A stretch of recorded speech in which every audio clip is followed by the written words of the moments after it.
Hello guys, इस video में हम इंग्लिश लैंग्वेज के प्रिंसिपल्स की बात करेंगे। इससे पहले की जो हमारी वीडियो थी उसमें हमने एक्विजिशन और लर्निंग को पढ़ा। लर्निंग और एक्विजिशन में क्या अंतर है, ये हमारे जो सीटेट का सिलेबस है उसमें इंग्लिश पैडागोजी का पहला ही पॉइंट है। तो ये जो सीरीज़ है ये आपकी जितनी भी लैंग्वेज की पैडागोजी है सब में हेल्प करेगा, चाहे वो हिंदी हो, संस्कृत हो। मीन्स जो लैंग्वेज की पैडागोजी है उसमें ज़्यादा अंतर नहीं होता है, 19-20 का ही फ़र्क होता है। तो इंग्लिश पैडागोजी की जो क्लासेस हैं ये हिंदी पैडागोजी में भी इक्वली हेल्प करेंगी। ठीक है, अब हम बात करते हैं प्रिंसिपल्स ऑफ टीचिंग इंग्लिश की। देखिए, जब हम किसी भी चीज़ को पढ़ाएं तो हम उसमें क्या करते हैं, हम कुछ प्रिंसिपल्स को फॉलो करते हैं ताकि बच्चा एफिशिएंटली मीनिंगफुली चीज़ों को कवर कर पाए, सीख पाए, ताकि चीज़ें पहले से ज़्यादा इजी हो जाएं, है ना। तो जो हमारा पहला इसमें पॉइंट आता है वो आता है प्रिंसिपल ऑफ नेचुरलनेस, कि जब बच्चा अपने आसपास जो उसके हो रहा है वो अगर उसको नेचुरली सीख जाता है तो वो चीज़ उसके लिए इजी हो जाती है। जैसे हम कैसे सीखते हैं, छोटे बच्चे होते हैं वो प्ले वे मेथड से जल्दी सीखते हैं, लर्निंग बाय डूइंग से करके हम जल्दी सीखते हैं। क्योंकि हम बच्चों का स्वभाव है खेलना, बच्चों के नेचर में है खेलना, वो करेंगे तो वो सीखेंगे। तो यहाँ पर हमारा क्या अभिप्राय है, जैसे हम हमारी मदर टंग जो होती है, जो हमारी फर्स्ट लैंग्वेज होती है, वो हम नेचुरली सीख जाते हैं, अपने इन्वायरमेंट में रह के ही सीख जाते हैं। ठीक है, उसके लिए हमें ज़्यादा एफर्ट्स डालने नहीं पड़ते। तो पहला जो हमारा प्रिंसिपल है, प्रिंसिपल ऑफ नेचुरलनेस, इसमें ये कहा गया है कि हम सेकंड लैंग्वेज को भी ठीक उसी तरह पढ़ें। ठीक है, जिस तरह से बच्चा फर्स्ट लैंग्वेज अपने एनवायरनमेंट में रह के बहुत जल्दी कवर कर लेता है, ठीक उसी तरह से सेकंड लैंग्वेज को भी बच्चों को सिखाया जाए। यहाँ पर सेकंड लैंग्वेज के लिए टारगेट लैंग्वेज शब्द का यूज़ भी हो सकता है। ठीक है, तो मीन्स उसके आसपास आप ऐसी चीज़ें क्रिएट कर दो, उसके आसपास उसको माहौल ऐसा मिले कि उसके दिमाग पे बर्डन ही ना पड़े, वो स्वाभाविक रूप से उस भाषा से अवगत हो जाए। दूसरा हमारा प्रिंसिपल जो पहले वाले से ही थोड़ा रिलेटेड है वो है प्रिंसिपल ऑफ एक्सपोजर। मीन्स हम चीज़ों को एक्सपोज कर दे बच्चे के सामने। जैसे बच्चा क्लासरूम में आया तो नॉलेज सिर्फ बुकिश ना हो। आजकल आपने देखा होगा, अगर आपने किसी गवर्नमेंट स्कूल में विजिट की होगी तो वॉल्स पे बहुत सारी क्रिएटिविटी, उन क्रिएटिविटी में क्या है, बच्चों के लिए बहुत सारे लेसन्स हैं, बच्चों की बहुत सारी चीज़ें जो सिंप्लीफाइड तरीके से वहाँ पे लिखी हैं। मतलब वॉल्स पे, जहाँ तक कि स्टेयर्स पे भी आपको बहुत ऐसी चीज़ें देखने को मिल जाएंगी जो अकेडमिक बच्चे किताबों में जो पढ़ते हैं। मीन्स हम क्या कर रहे हैं, बच्चों का माहौल ऐसा बना रहे हैं, हम बच्चों को एक्सपोजर दे रहे हैं उस चीज़ का। तो यहाँ पर एक्सपोज करने के लिए हम अपनी क्लासरूम में एक लैंग्वेज कॉर्नर के मतलब एक कॉर्नर बना सकते हैं कि लैंग्वेज कॉर्नर है, वहाँ पे उसकी बुक्स उससे रिलेटेड हों ताकि बच्चा वहाँ पे जाके पढ़ पाए, देख पाए। तो हम बच्चे के आसपास ऐसा माहौल क्रिएट करें। ठीक है, तो ये दोनों जो फर्स्ट और सेकंड प्रिंसिपल है दोनों इंटर रिलेटेड है।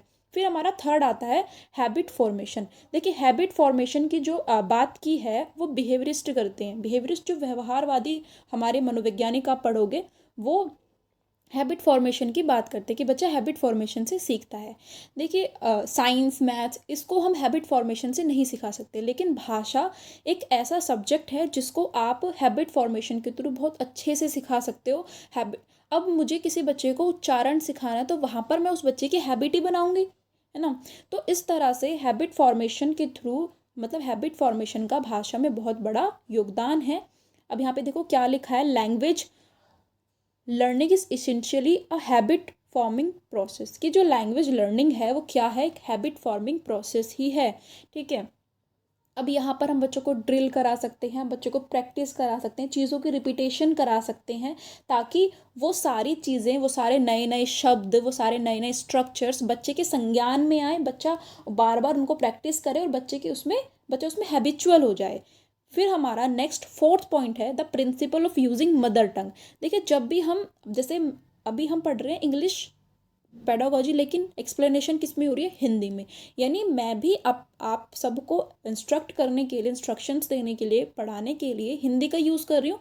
तो वही कि जब हम target language, foreign language, second language को पढ़ा रहे हैं तब हमें बच्चे की जो मदर टंग है उसका यूज़ करना चाहिए। हमें ऐसा लगता है कि जो मदर टंग है वो सेकंड लैंग्वेज को सिखाने में प्रॉब्लम क्रिएट करेगी, बट नहीं, सपोर्ट करती है। जो हमारी फर्स्ट लैंग्वेज है वो सेकंड लैंग्वेज को सिखाने में सपोर्ट करती है। ठीक है, बच्चा और अच्छे से चीज़ों को समझेगा, कवर करेगा। नेक्स्ट है हमारा principle of proper order and proportion. देखिए, मेजरली जो लैंग्वेज स्किल्स की जब आप बात करोगे तो 4 लैंग्वेज स्किल्स होती हैं। ये सभी आप इन सभी से परिचित होंगे। L for listening, S speaking, R reading और W। और यही इनका क्रम है, इनकी सीरीज भी है। सबसे पहले हम सुनते हैं, लिसनिंग करते हैं। जब बच्चा सुनता है तो बच्चा उन चीज़ों को बोलना शुरू करता है, फिर हम पढ़ना शुरू करते हैं और उसके बाद हम लिखना शुरू करते हैं। तो ये एक प्रॉपर ऑर्डर है। अब हमें क्या करना है, ऑर्डर तो हमें पता चल गया, लिसनिंग, स्पीकिंग, रीडिंग और राइटिंग, लेकिन हमें इनके प्रोपोर्शन का भी ध्यान रखना होगा। चारों ही स्किल्स अपने आप में बहुत इंपॉर्टेंट है। ऐसा हम नहीं कह सकते कि लिसनिंग बहुत ज़्यादा ज़रूरी है, बाकी चीज़ें ज़रूरी नहीं है, या रीडिंग बहुत ज़रूरी है, बाकी स्किल्स ज़रूरी नहीं है। चारों ही स्किल्स बहुत ज़्यादा ज़रूरी हैं। तो जब हम बच्चों को टीचिंग कराएं तो हम इस चीज़ का ध्यान रखें, चारों स्किल्स अपने प्रॉपर प्रोपोर्शन में आए। हम बच्चों को हर स्किल्स इंट्रोड्यूस कराएं, हर स्किल पर मास्टरी कराने का प्रयास करें। तो ये हमारा 5th पॉइंट हो गया। हमारा नेक्स्ट 6th पॉइंट आता है principle of active and passive vocabulary. अब देखिए, जो वोकैबलरी होती है वो 2 तरह की होती है, एक होती है एक्टिव और एक होती है पेसिव। एक्टिव वोकैबलरी कौन सी वोकैबलरी होती है, जिन वर्ड्स को हम समझते हैं और उनका यूज़ भी करते हैं अपनी स्पीकिंग में और राइटिंग में। ठीक है, जैसे मैंने एक शब्द ले लेते हैं पेडागॉजी। ठीक है, मैं इसको समझती हूँ और मैं इसका यूज़ बोलने में, लिखने में भी करती हूँ। तो ये जो वर्ड है ये मेरी एक्टिव वोकैबलरी का पार्ट है। वहीं कोई ऐसा वर्ड लूँ कि जिसको मैं पहचानती हूँ, मैं समझ भी जाऊँ, लेकिन मैं कभी उसको यूज़ नहीं करती अपनी स्पीकिंग और राइटिंग में, कभी मैं उसको फॉर्मुलेट नहीं करती, तो ये हो जाएगा हमारा पैसिव वोकैबलरी, जिसको हम समझते हैं लेकिन हम उसको यूज़ नहीं करते। अगर मेरे सामने कोई उस वर्ड को बोले तो मैं उसको समझ जाऊंगी, अच्छा कि ये क्या कहना चाह रहा है, लेकिन कभी मैं उसका यूज़ नहीं करती। तो 2 तरह की वोकैबलरी हमारी होती है, एक्टिव वोकैबलरी और पैसिव वोकैबलरी।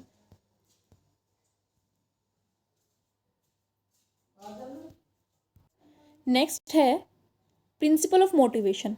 जब हम एक्विजिशन करते हैं किसी लैंग्वेज का, तब हमें मोटिवेशन की ज़रूरत ही नहीं पड़ती। ठीक है, क्योंकि हम नेचुरली चीज़ों को सीख रहे होते हैं, उसमें हमारा कोई एफर्ट ही नहीं डालने पड़ रहे हमें। लेकिन जब हम लर्निंग करने की बात करते हैं ना, तब हमें मोटिवेशन की ज़रूरत पड़ती है। हम लर्निंग तभी करा सकते हैं जब बच्चा मोटिवेटेड हो। अगर बच्चे के अंदर मोटिवेशन नहीं है तो हम उस बच्चे का इंटरेस्ट क्रिएट कर सकते हैं कि हम मान लो कोई बच्चा वो मोटिवेटेड नहीं है, लेकिन मैं उस बच्चे की रुचि पैदा करूं अपने कंटेंट में, ताकि वो पढ़े उस चीज़ को। तो अगर मोटिवेशन नहीं है तो हम इंटरेस्ट तो क्रिएट कर सकते हैं, लेकिन अगर इंटरेस्ट और मोटिवेशन दोनों में से कुछ भी नहीं है, तब किसी भी कीमत पर हम वहाँ पर लर्निंग नहीं करा सकते। तो कहा गया है कि जो मोटिवेशन है ना, वो लर्निंग के लिए प्री रिक्विजिट है, मतलब जो रिक्वायर्ड है, जिसकी सबसे पहले हमें ज़रूरत पड़ेगी, वो है मोटिवेशन। अब मोटिवेशन को अराउज करने की, मोटिवेशन को लाने की कुछ टेक्निक्स होती हैं, जैसे चूजिंग टेक्निक्स, जैसे एक्सपेक्टेंसी, इंसेंटिव टेक्निक में हम रिवॉर्ड्स देंगे बच्चे को। ठीक है, ताकि बच्चा, हम इनाम देंगे ताकि बच्चा उस चीज़ को करने के लिए प्रेरित हो, बाहर मोटिवेशन देंगे। एक्सपेक्टेंसी टेक्निक जो होते हैं, इसमें हम बच्चे को जो गोल्स हैं उस चीज़ को सीखने के, उनको क्लियर कर देते हैं कि आप ये सीख क्यों रहे हो। अगर उस बच्चे को क्यों का जवाब पता होगा तो वो अंदर से इंटरनली मोटिवेट हो जाएगा। तो कुछ टेक्निक्स का यूज़ करके मोटिवेशन को पैदा कर सकते हैं, या फिर हम अपने मैथड्स में चेंज करें, हम अपने टीचिंग में चेंज करें, ताकि वो बच्चा क्या हो जाए, उसका इंटरेस्ट उस सब्जेक्ट में, उस टॉपिक में उसका इंटरेस्ट क्रिएट हो जाए। तो ये 2 तरीके हैं, और मोटिवेशन सबसे ज़्यादा ज़रूरी है। कभी भी क्वेश्चन आए, सीटेट में आया भी हुआ है, तो हम ये करेंगे। Principle of selection. अब देखिए, मान लो मैं कुछ ऐसी चीज़ बच्चों को पढ़ा दूँ जो उस बच्चे को समझ ही ना आए, मतलब हमें ना सिलेक्ट करना पड़ता है टॉपिक्स को। जैसे एक ऑर्डर आपने दिया होगा, पहले हम नाउन पढ़ते हैं, प्रोनाउन पढ़ते हैं, इस तरह से, फिर हम एडजेक्टिव पढ़ते हैं, तो इनका कोई ऑर्डर है ना। अगर किसी बच्चे को नाउन ही नहीं पता, तो क्या मैं उसको एक्टिव वॉइस पैसिव वॉइस पढ़ा सकती हूँ? नहीं पढ़ा सकती। यानी हमें क्या करना पड़ता है, हमें अपने मैटर को सबसे पहले तो ग्रेडेशन करनी पड़ती है उसकी, यानी उसको ग्रेड्स में डिवाइड करना पड़ता है कि किस स्टेज का बच्चा किस चीज़ को समझने के काबिल है। अगर मैं नर्सरी क्लास के बच्चों को नाउन पढ़ा दूँ, उसको समझ ही नहीं आएगा, है ना। तो हमें क्या करना पड़ता है, बच्चे के इंटरेस्ट के अकॉर्डिंग, बच्चे के लेवल के अकॉर्डिंग, उसकी एज के अकॉर्डिंग अपने सब्जेक्ट मैटर को, अपने कंटेंट को हमें क्लासीफाई करना पड़ता है, उसका ग्रेडेशन करना पड़ता है। उसके बाद जब हमने ग्रेडेशन कर लिया, उसके बाद हम करते हैं सिलेक्शन कि क्या चीज़ हमें पहले पढ़ानी है, क्या चीज़ हमें बाद में पढ़ानी है। अब जब हम प्रिंसिपल ऑफ सिलेक्शन की बात करते हैं तो इसके कुछ सब पॉइंट्स हैं, जैसे frequency, range, availability, coverage, teachability, लर्नेबिलिटी। तो ये कुछ 6 हमारे सब पॉइंट्स हैं जिनको अपने माइंड में रखेंगे। क्या कि हम उन चीज़ों को पहले पढ़ाएं जिसकी फ्रिक्वेंसी हो, जो ज़्यादा से ज़्यादा बच्चा बहुत बार यूज़ करता हो। ठीक है, बच्चा डेली लाइफ में उसको यूज़ कर रहा हो, हम वो चीज़ को अगर पहले पढ़ाएंगे तो बच्चा जल्दी सीखेगा। फिर रेंज, कि उसकी रेंज बड़ी हो, वो सिर्फ इसका यूज़ बस स्कूल में ही ना करे, वो अपने घर पे उसका यूज़ करे, अपने फ्रेंड्स के साथ उस वोकैबलरी का, उस कॉन्सेप्ट का यूज़ करे, तो बच्चा उसको जल्दी सीखेगा। फिर हम ऐसा सब्जेक्ट पहले पढ़ाएं, ऐसा टॉपिक पहले पढ़ाएं जो अवेलेबल हो।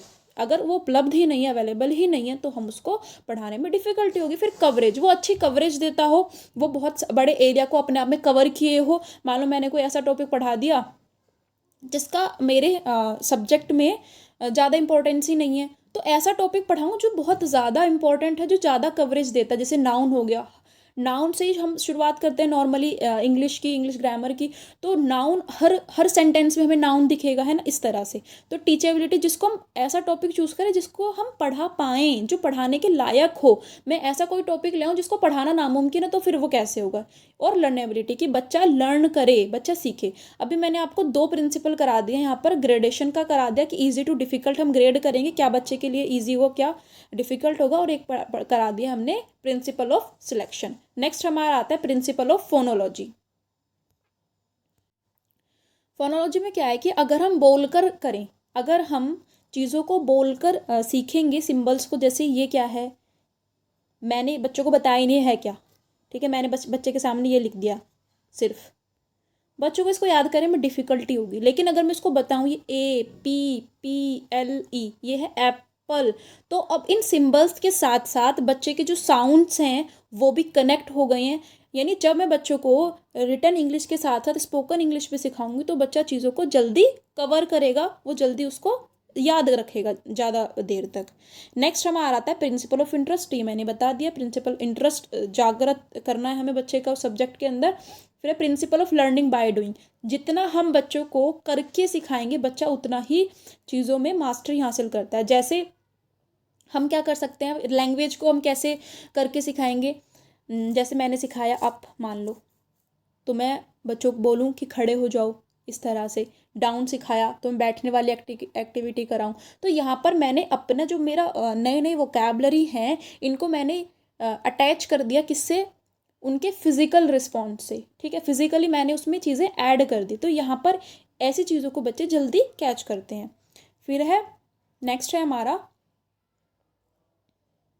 Multiple line of approach. इसका दूसरा नाम होता है कलेक्टिव अप्रोच। इसका दूसरा एक और नाम भी होता है कलेक्टिव अप्रोच, कि जिसमें हम एक अप्रोच का यूज़ ना करके बहुत सारी चीज़ों को ऐड कर देते हैं। हमें जिसकी जिसकी ज़रूरत है हम उन सारे एस्पेक्ट्स को ऐड करते जाते हैं। ठीक है, जैसे हमारा सोशल कल्चरल एस्पेक्ट हो गया, स्ट्रक्चरल, हम सारे चीज़ों को, सारे एस्पेक्ट को एक ही बार में इंटीग्रेटेड मैनर में हम उसको पढ़ा दें। नेक्स्ट हमारा आता है एक्यूरेसी और करेक्टनेस। देखिए, लैंग्वेज में एक्यूरेसी बहुत इंपॉर्टेंस रखती है अपनी, तो हम ध्यान रखें कि एज अ टीचर मैं जो भी पढ़ाऊँ वो सही हो, एक्यूरेट हो, करेक्ट हो। क्योंकि बच्चा, मैं जो डायरेक्टली बच्चों को सिखाना चाह रही हूँ ना, वो तो बच्चे सीखते ही हैं, लेकिन बच्चे हमें हमेशा ऑब्जर्व, जब हम पढ़ाते हैं सिर्फ तब बच्चा मुझे ऑब्जर्व नहीं कर रहा, जब मैं क्लास में आ रही हूँ, जब मैं क्लास से वापस जा रही हूँ, या जब मैं मॉर्निंग असेंबली में खड़ी हूँ, तो बच्चा हर समय, उसकी नज़रें अपनी टीचर पे होती हैं, वो हर समय हमें ऑब्जर्व कर रहे होते हैं। तो सिर्फ क्लास में ही हमें उनका रोल मॉडल नहीं बनना, हमें सोसाइटी में, हमें बाहर भी उसका रोल मॉडल बनना है।